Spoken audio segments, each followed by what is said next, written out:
আসসালামু আলাইকুম, স্বাগতম সবাইকে। আজকে আমরা ক্লোরাইড আয়ন শনাক্তকরণ সম্পর্কে জানব। ক্লোরাইড আয়ন শনাক্তকরণে আমাদের ব্যবহার করতে হয় সিলভার নাইট্রেট বিকারক, এবং বিক্রিয়া করে উৎপন্ন হয় সিলভার ক্লোরাইড এবং নাইট্রেট। এবং সিলভার ক্লোরাইডের সাদা পদক্ষেপ দেখা যায়।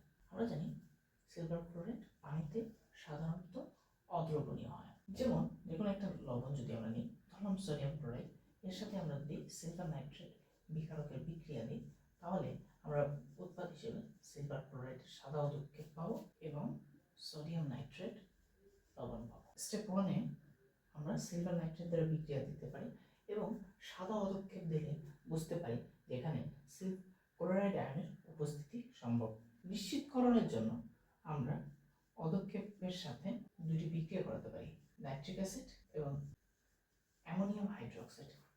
যদি নাইট্রিক অ্যাসিডে অদ্রবণীয় হয় এবং NH4OH অ্যামোনিয়াম হাইড্রোক্সাইডের সাথে বিক্রিয়া করে জটিল যৌগ অ্যামোনিয়াযুক্ত সিলভার হাইড্রোক্সাইড এবং পানি তৈরি করে, তাহলে আমরা বুঝতে পারি উক্ত লবণে ক্লোরাইড আয়নের ছিল। অর্থাৎ আমরা স্টেপ 1-এ সবসময় করতে পারি সিলভার নাইট্রেট বিকারক হিসেবে আমরা সিলভার নাইট্রেট ব্যবহার করতে পারি, এবং বিক্রিয়ার ফলে যদি উৎপন্ন পদক্ষেপটি সাদা রঙের হয়ে থাকে এবং সেটি যদি নাইট্রিক অ্যাসিডে অদ্রবণীয় এবং অ্যামোনিয়াম হাইড্রোক্সাইডে দ্রবণীয় হয়ে জটিল যৌগ ডায়ামিন সিলভার হাইড্রোক্সাইড তৈরি করে, তাহলে আমরা বুঝতে পারি